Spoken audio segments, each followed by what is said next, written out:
why spend 12 weeks working through 6 chapters of a letter written to an ancient church in modern day Turkey?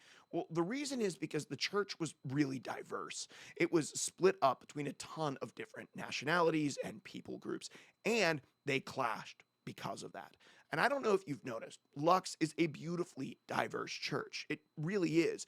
And I love the diversity of our church because it's not just a diversity of skin color, although there is some of that. The reality is, even those of us who are white Americans who attend church, which probably makes up it definitely makes up the predominant population of our church, we are very different. Because if you grew up in LA and you grew up in Pittsburgh, you grew up in very different cultures. If you grew up rural or you grew up in the city, you grew up in very different cultures. It doesn't matter if you mix in our Canadian friends, our friends from the EU, and our friends from Australia that call Lux home, you really have a combining of very different people coming together to form a family. And that's hard. I worked in the physical church for over a decade before starting Lux.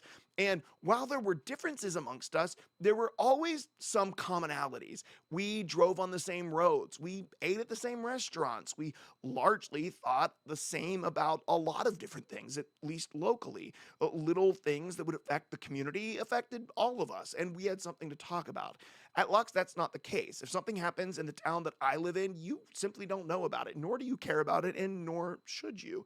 And so there's a lot more things that threaten to divide us than things that help to unify us, which is why the letter to the church in Ephesus is so important for a church like Lux, because we are so diverse and so different that our differences threaten to divide us sometimes.